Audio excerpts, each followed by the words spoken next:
يلا نعمل حاجة حلوة وسريعة ترطب بقى علينا. هنعمل الكاستر سهل جدا وسريع. هعمله معاكم بمقادير مظبوطة، هتطلع معاكم ناجحة من أول مرة والقوام بتاعه هيبقى ممتاز. أول حاجة هجيب كيلو إلا ربع من الحليب يعادل 3 أكواب من الحليب البارد.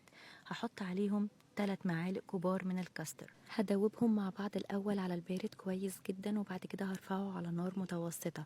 هحط بقى السكر 3 معالق كبار من السكر، وهفضل أقلب تقليب مستمر لحد ما نلاحظ إن القوام بدأ يتقل لحد ما يوصل للسمك ده القوام المطلوب اللي المفروض نوصله.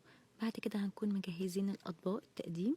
هنزل بقى بالكريمة بتاعتنا وهي سخنة، هسيبها تهدى شوية وبعد كده هزينها بقى ببشر وزبيب، أي إضافات حابين تضيفوها. وبعد كده هندخلها التلاجة من 2 ل3، هتخرج بقى معانا بالشكل الجميل ده، متماسكة وقوامها مظبوط جدا وطعمها بقى مفيش ألذ من كده. ويا سلام بقى أول ما بتفتحوا التلاجة بتلاقوها قدامكم كده حاجة شهية جدا.